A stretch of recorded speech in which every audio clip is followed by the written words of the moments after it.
Hello, everybody. Welcome to Trader Minute. It's great to have you aboard. I'm Carl. Thanks for tuning in this afternoon or this morning, depending on where you are.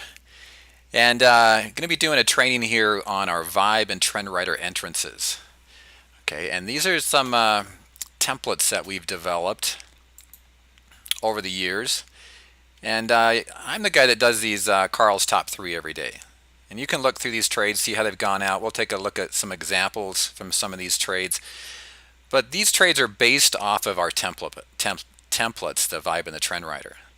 Right? And so we've had a lot of requests to teach about these. And so we're putting together this little bit of a training to show you exactly what we're looking for when we're doing this. Now, at Trader Minute here, we've got some scans that will go out and scan for it. And we could do another train later on to show you what we set up in the scans right here. We just use a basic charting service, stock charts. I love it. If I could use anything, and even I was paying for it, I'd use stock charts. I really like their charts. All right, they're not streaming, but for what we do here, I've always loved stock charts. And with an account, you can save the scans, and you can do a lot of things with the accounts that you can't do in the free service. But even the free service offers most of what we're going to be showing you here today. Okay, so with that, let's get right into it. So the two different types of templates that we have, one's called a TrendWriter, and the other is called a Vibe entry. TrendWriter and a Vibe, and a little bit different.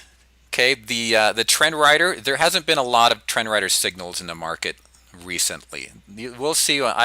There's some out there, but they don't always look. There's some that trigger, but they don't always look the way that I want them to look. We want them to look when we're making the TrendWriter trades.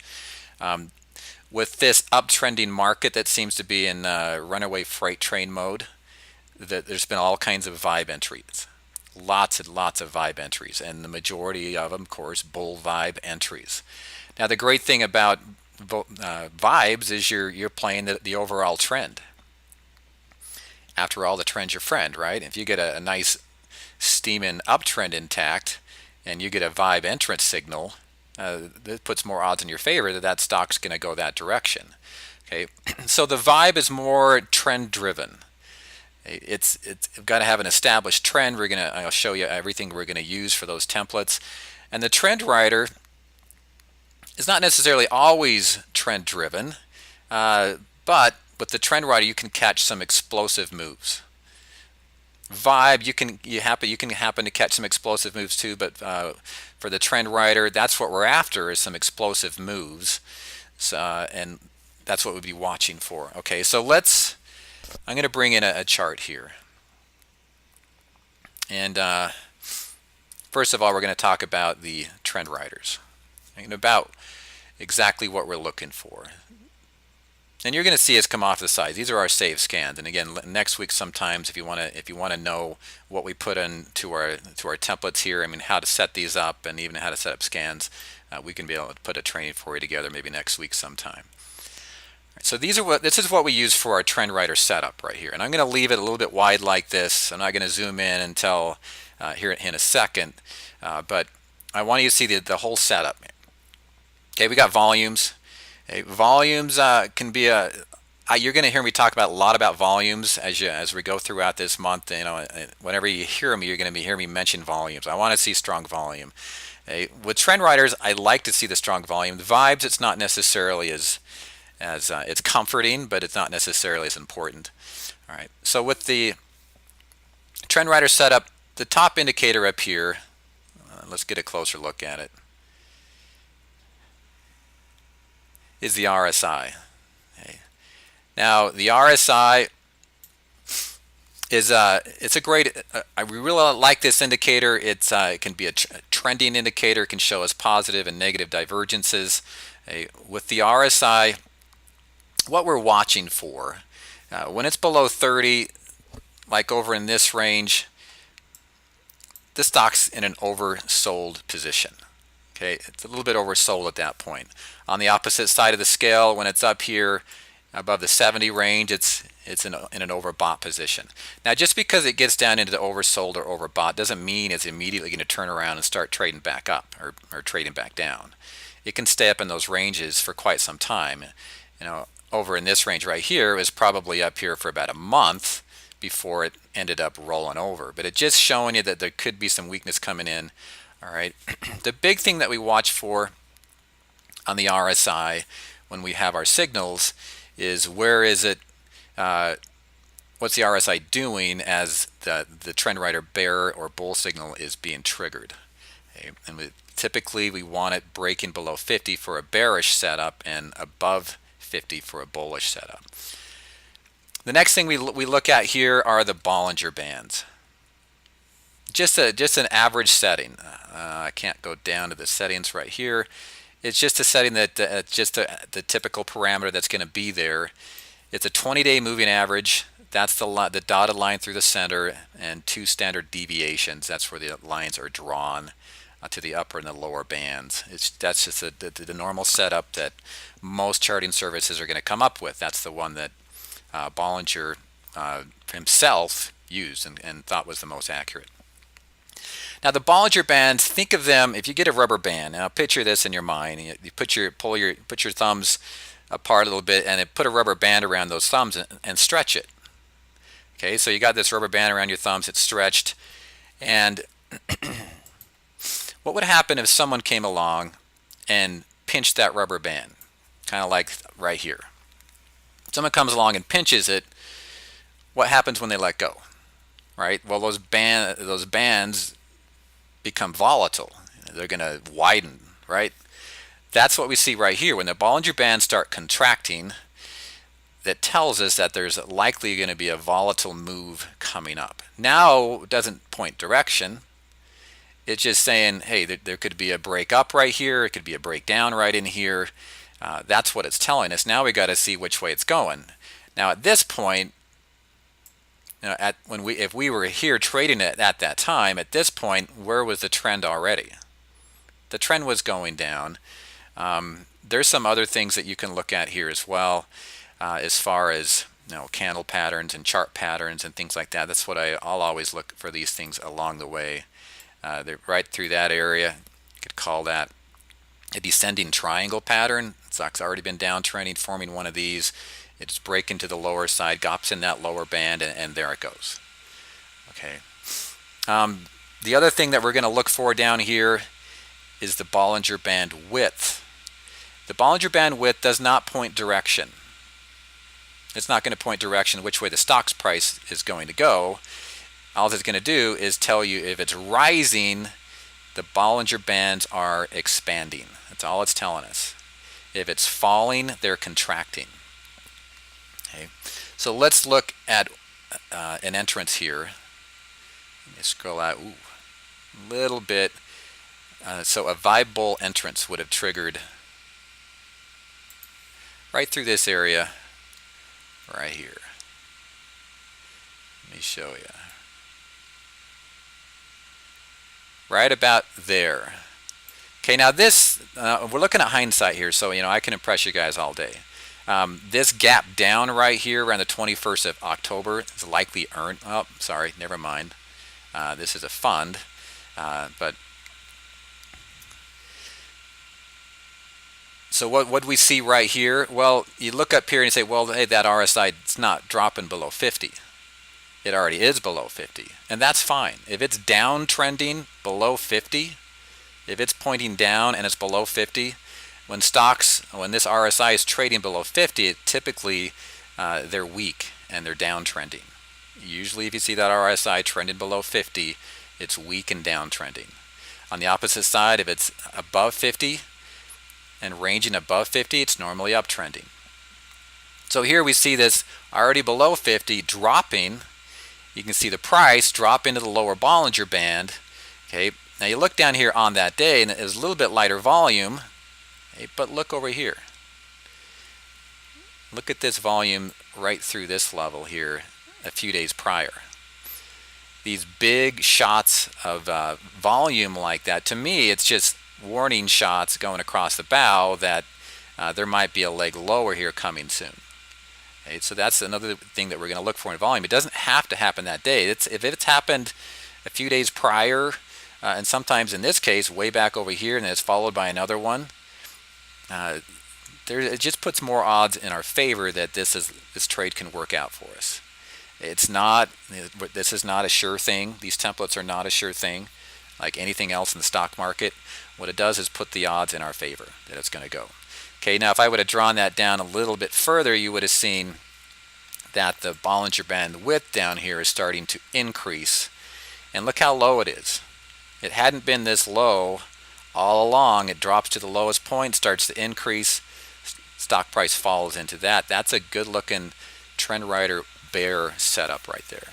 And what happened? Well, you got some follow through. The trend rider bear signals if the stock's already downtrending, it's triggering that it's going to go further down. It's going to be some of your best setups.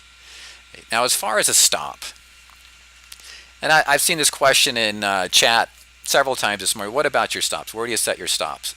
Well, here you're going to hear a lot of talk about the 7 DMA, right? The 7-day moving average. And as Jess said this morning, it's not a magical number. And we could use a 5 or a 6 or an 8. But it's just a number that the price tends to gravitate around. And so with this type of an entry, you have the choice 1 or 2 stops. And one could be a little bit looser and one's a little bit tighter. One stop would be a close back inside the upper Bollinger Band. Inside the band. So if we happen to make a trade on this day right here on the signal, we get in the trade, the stop, if we're playing by the rules right there, as far as if we enter on the close inside the band, would be right there. Got in at 36, got out around the 35 range. Okay. Now the second stop, so that's a little bit of a tighter stop. Okay.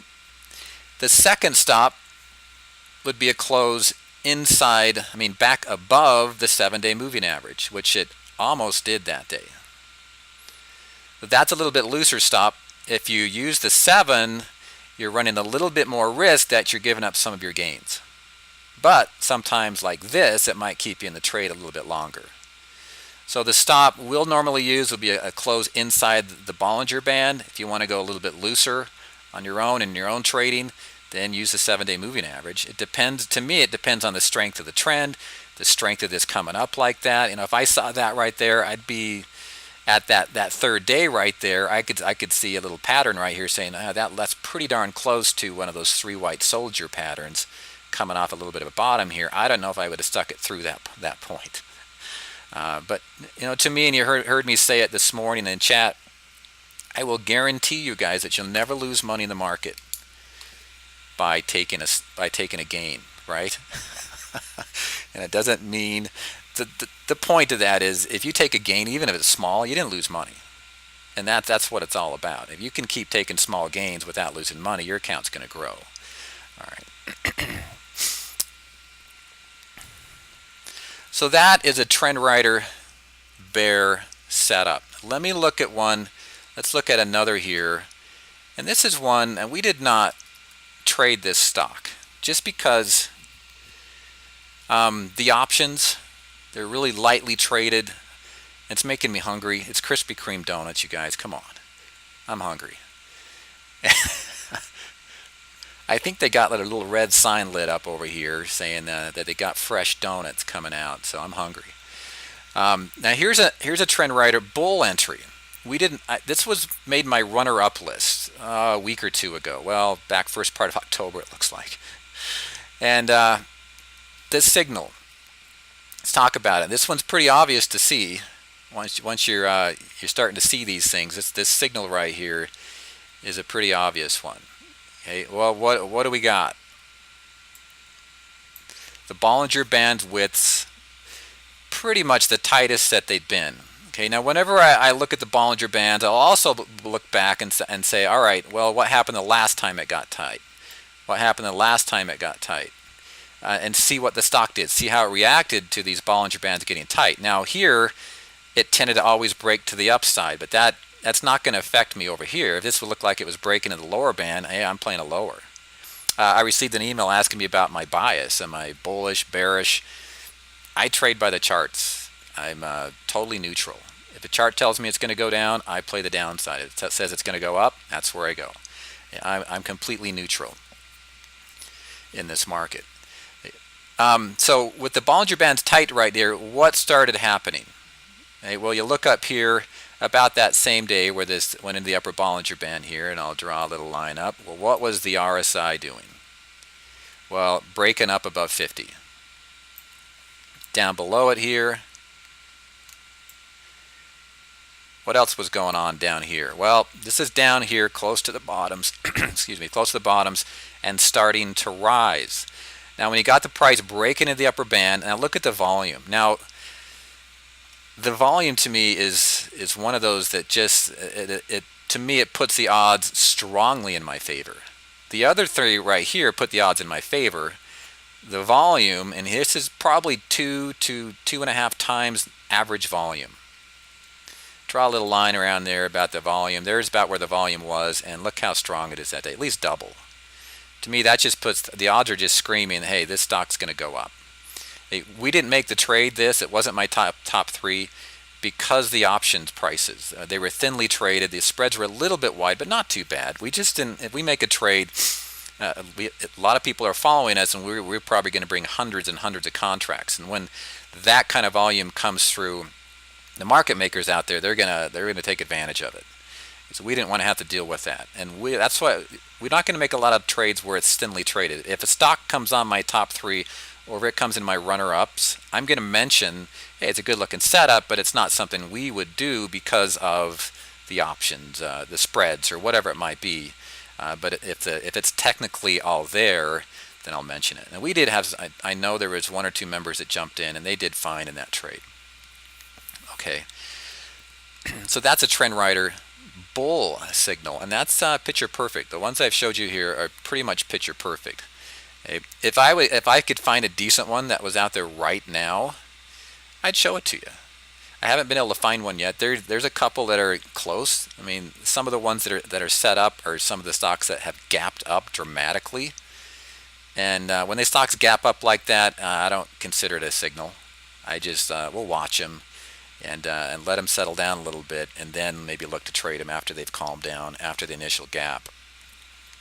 Okay, so the trend rider, we've got an RSI, and what we're looking for is the RSI breaking up through the 50 mark.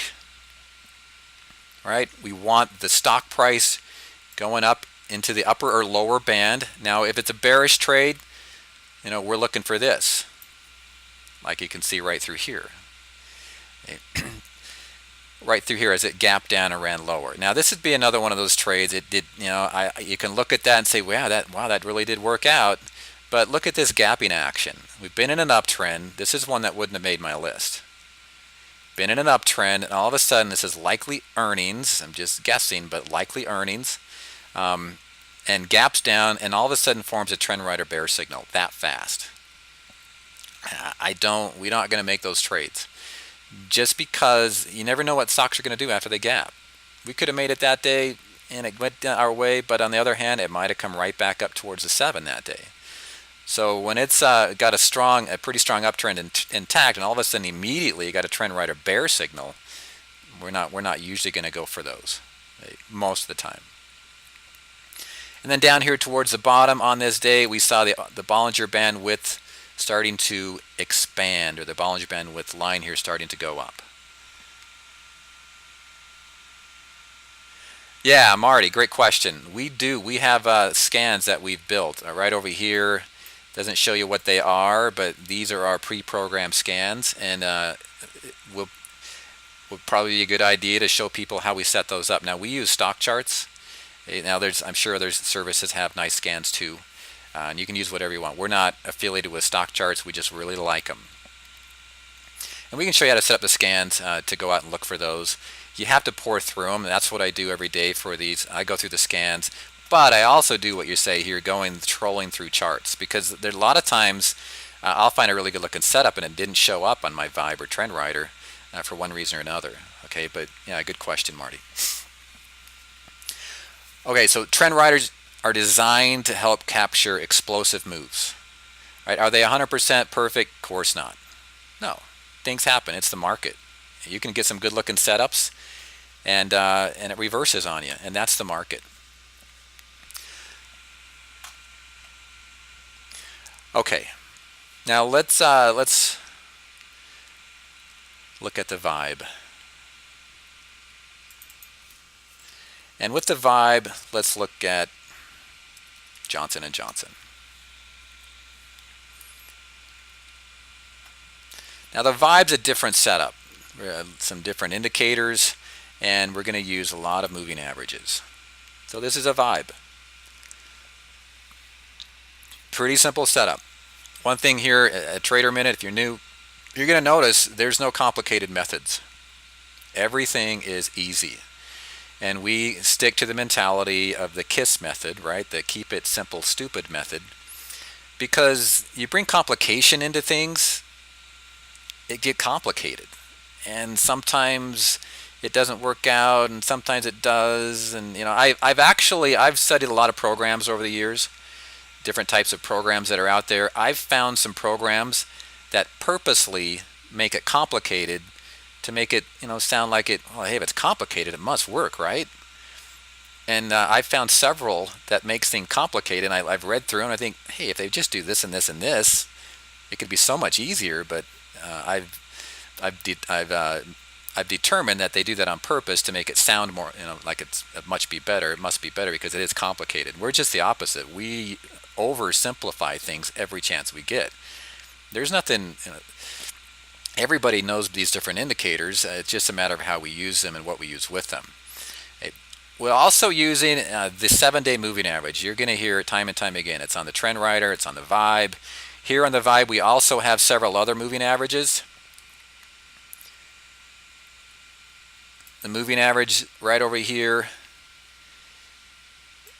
Okay, we've got the 50. We have a 100 and a 200 and then a 7. It's just a simple moving average, a simple 7-day moving average. So what we're looking for here is we want the averages to be in what we would refer to as a locked up position or a locked down position. So a locked up position would be like what's going on right here. Right over in this range, where that was pulling back right there, we're not trusting these signals. Over here, where all three of them are going up, we're going to be more trusting of the signals that we're going to get, and I'll show you what those signals are. Right through this area over here as well, you can't see that 200. It's so far above the 200, which is way over here. It was rising. So we're trusting signals here as well. Thanks, Vegas. I'll get to that in a little while. So here we use an indicator towards the top here called the rate of change. And it went away. Use what's called the rate of change, the ROC, R-O-C. And for the ROC, it's much like the RSI. We're watching 0. Readings above 0 are positive. Readings below 0 or negative. Okay, it's showing you weakness here, kind of the same thing. If it's trending down as the ROC is below, as the ROC is trending down below 0, the stock's typically in downtrends. As it's going up, you're not really, if it starts to break 0, you're starting to get a little bit bullish on it, and vice versa. So bullish when it's breaking above and rising, bearish if it breaks below and starts to fall. We also use a MACD. Moving average convergence divergence. It's a mouthful. Just say MACD. And we're looking for divergences here on the MACD. We're not necessarily following the exact MACD crossovers. We're looking for divergences. If it's uptrending, is it downtrending? What's it doing? That's also going to give us a little bit of direction as far as pinpointing the entrances. So with Johnson & Johnson, and this showed up on it was in one of the runner-ups last night in my top three, one of the runner-ups there. It didn't make the top 3 because I was a little bit hesitant just because, let me show you exactly what I was looking at.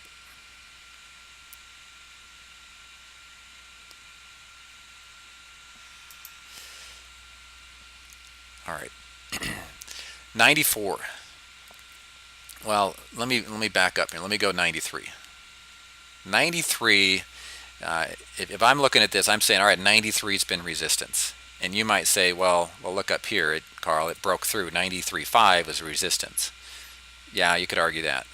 But what I see is I see 93 resistance, and it kept trying to break through it, trying to break through it.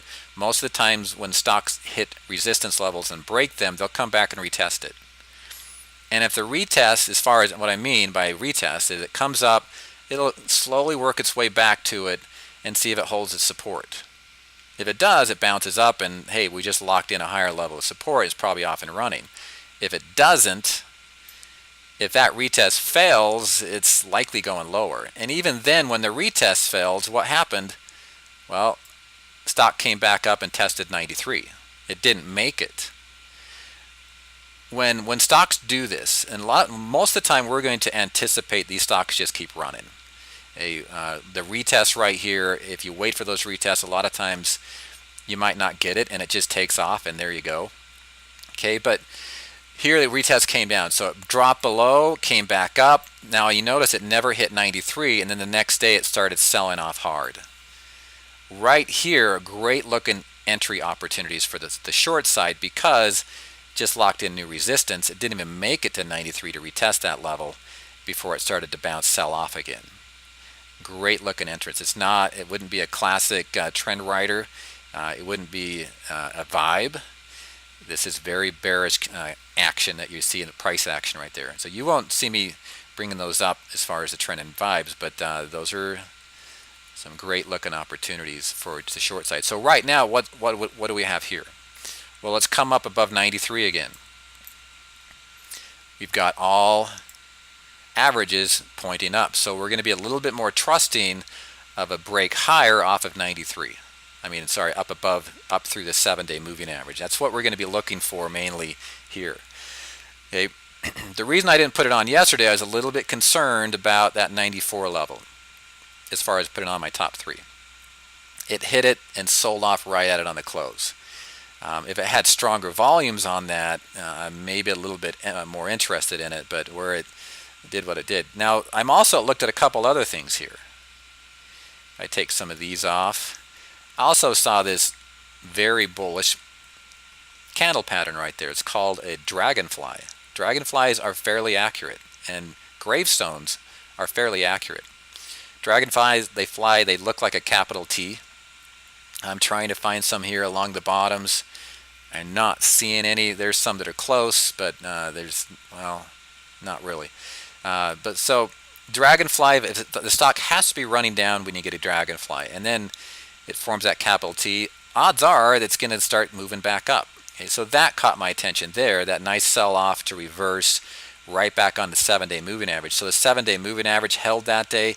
It pushed higher off of it yesterday. I'm just a little bit concerned again about that $94 level. Could this break up higher soon? Yeah. A push up above 94 that would trigger another vibe bull entry. So I'll watch it and see if that happens today. If it doesn't, I'm just going to hold off. It's not ready to move higher yet. Okay. Yeah, there's different names for those things, but yeah, very close to a hammer as well. So Johnson & Johnson, not quite there yet, but it's close. I mean, it's starting to form a little bit of an ascending triangle pattern here, which are normally a continuation pattern suggesting more move to the upside. Okay. Now, let's go look at some of the few stocks that are in some downtrends. So this is the financial bear, right? The three times financial bear. I knew that we were talking about correlations, John and I, a little while ago, correlations, and I said, well, the correlations that are always going to be there with the market are the bears, the bear ETFs, and the VIX. Now those correlations are always going to be there in the marketplace. The market goes down, they're going to go up, right? I was kidding. So here, what do we got? If we look at this, which way are these averages pointing? They're all pointing down. So which way are we looking to trade the stock? Are we looking to try to catch these upticks right here on a vibe entry? No, we're not looking to catch those. We're looking to play this in the down direction. Okay. And so as we go along here, and some of these This area right through here, where you get this gapping action, right through that area, you're not going to see me put it on a top list right here because of these little doji candles breaking below it. What I want to see is a strong move with, as far as a candle goes, pushing below the 7 when you've got all of these down, and when you've got your indicators as well pushing down. Even here, you even had a MACD, negative MACD crossover right here. Everything right through this area was saying, hey, this is likely to go down, and guess what trend we were in at the time? We're in a downtrend. So that's what we're looking for. Up through this area right here, what do we got through this area? Well, we got a MACD rising up through this area. Even though everything was down and we got some positive crossovers through here, which way were the indicators going? Well, this is going up. The ROC right here was going up, suggesting, hey, this might not be in play. When you let these roll over, starting to break through zero, starting to go back down, now you can trust the moves, the pushes down below the 7 if you've got all of your moving averages going the same direction. Okay, so right through this direction over here, again, I don't like this little candlestick drops right here.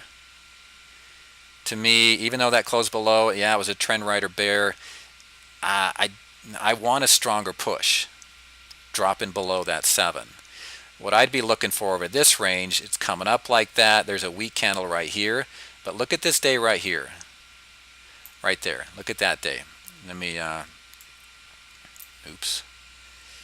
let me show you what I'm looking at. Okay, so right through here, so look what happened at this point. So it goes up, hits the 7, starts to fall below it. The next day, what happened? It gaps down.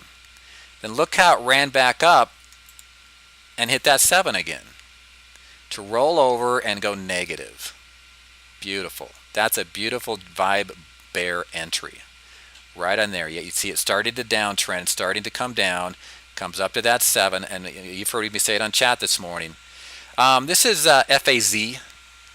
Sorry, I guess it's off the screen a little bit. FAZ, it's the financial bear. When you get that type of price action, it's starting to fall, and then you start to get these negative signals and strong pushes down below the 7, that's what you're after. That's the entrance. Where's the exit at this point? Okay, at this point right here, probably the 7-day moving average, right on the open, right on that. If we're going to make trades that last hour of the day.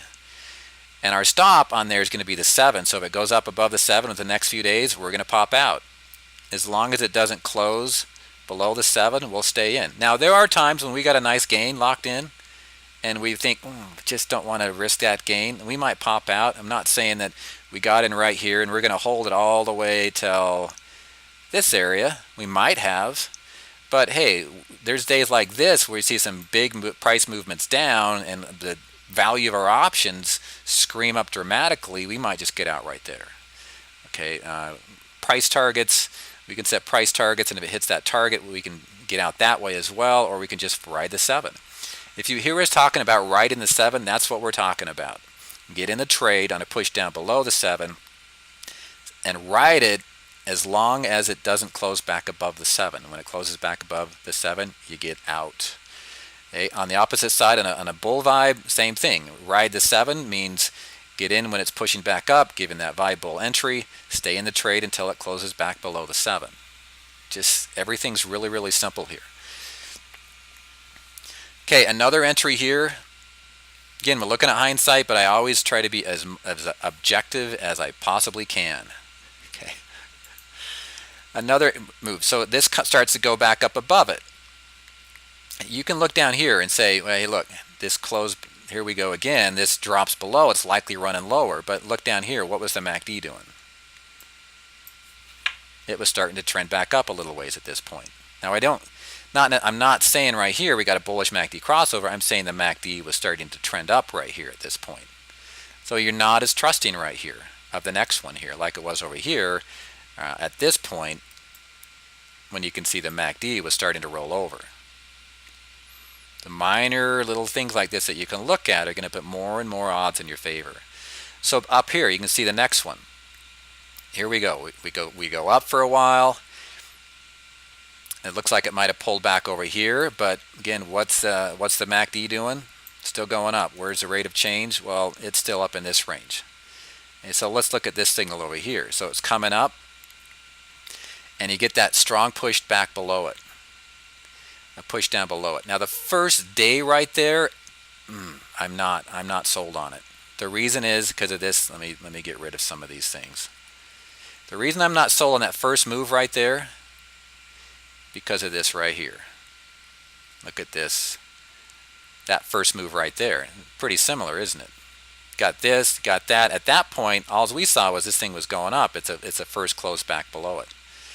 So I'm going to watch it. It's going to catch my attention, but I'm not likely to trust it yet because we saw similar price action just what, a couple weeks earlier.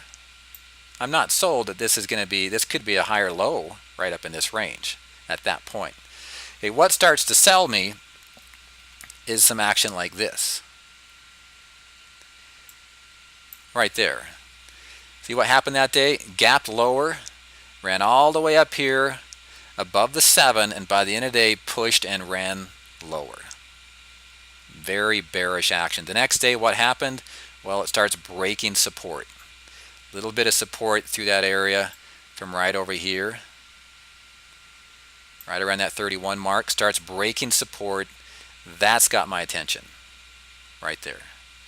And if you get into a trade on that, you stay in it until it closes back above the band. Or, again, if you want to take a profit anywhere along the way, we're never going to argue with you taking a gain. You're not going to lose money taking a gain. And who knows, if you would have stayed in all the way till there, if we would have got out up here, I mean, again, the rule would be if you want to stay in until it closes back above the 7, you're fairly safe in doing that.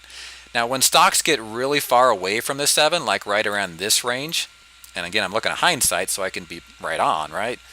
If they get way away from the 7, odds are they're going to consolidate back to it. This came back to it pretty fast. More bearish consolidation would be just kind of a slow move sideways or maybe slightly up and let that 7 catch up with it. When it comes back fast is where it might get some follow through and break up through it, okay, as far as that 7 goes. But notice what at this point over here, around the entry, what was the MACD doing? Let's look at what everything was doing when it started to catch my attention. What was that doing?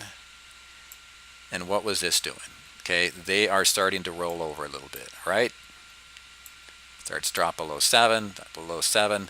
To see the difference between where this entry was over here, oops, maybe really erase that one. This where it dropped below the first time over here, see what things were doing? As far as the MACD, right? MACD was going up at that time. This was still way up here. And then the next one time around, it just puts more odds in your favor that it's likely to go down. Okay. The 7, good question, JC. All we're talking about is a simple 7-day moving average. It's this black line. It's the black line that you're going to see on our charts. Let me show you right down here the setup here. This is for the Vibe. That's the setup, just all simple moving averages, the 50, 100, and the 200. And then the rate of change, volume, we got it behind the price at the bottom of the chart there, and then the MACD. And these are just, the parameters are just normal parameters. We're not going to switch it up. Just normal parameters. Just a really simple setup. Okay, so that is FAZ. Now let's look at Tesoro.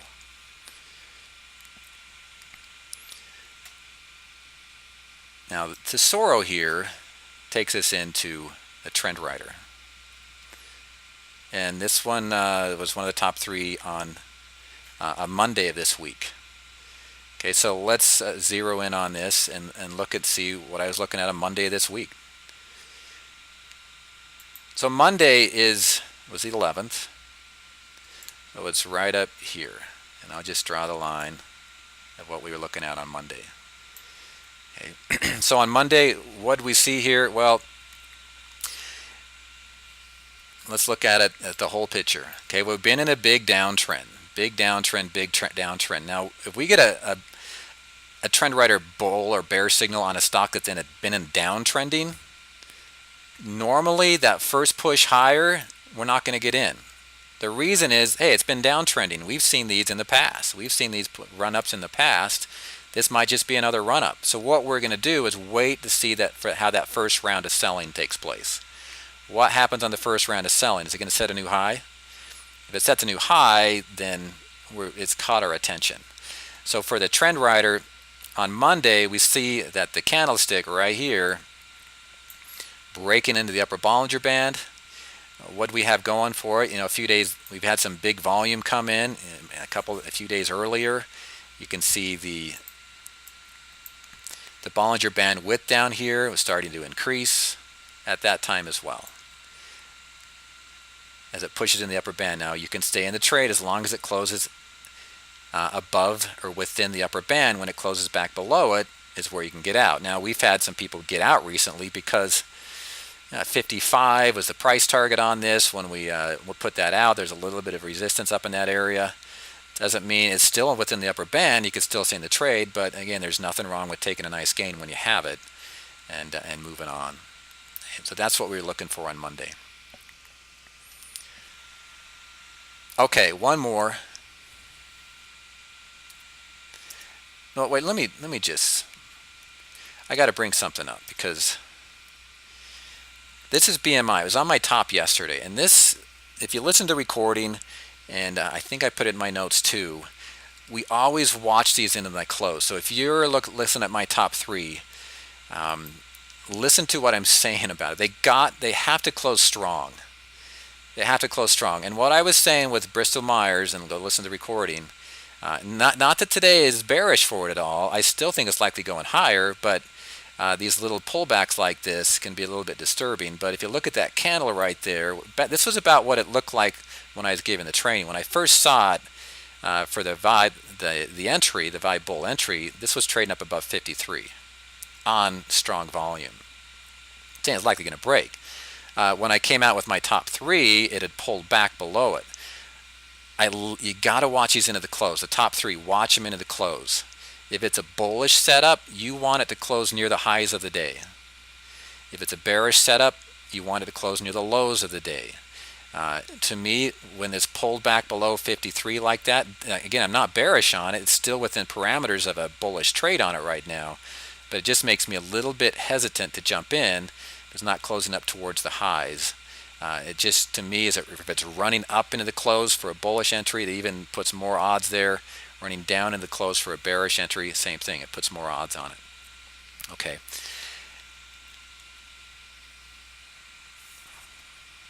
All right. This one more. Here is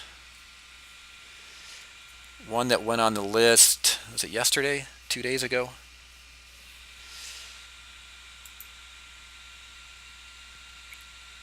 On Wednesday on WM. So let's look at what I was looking at.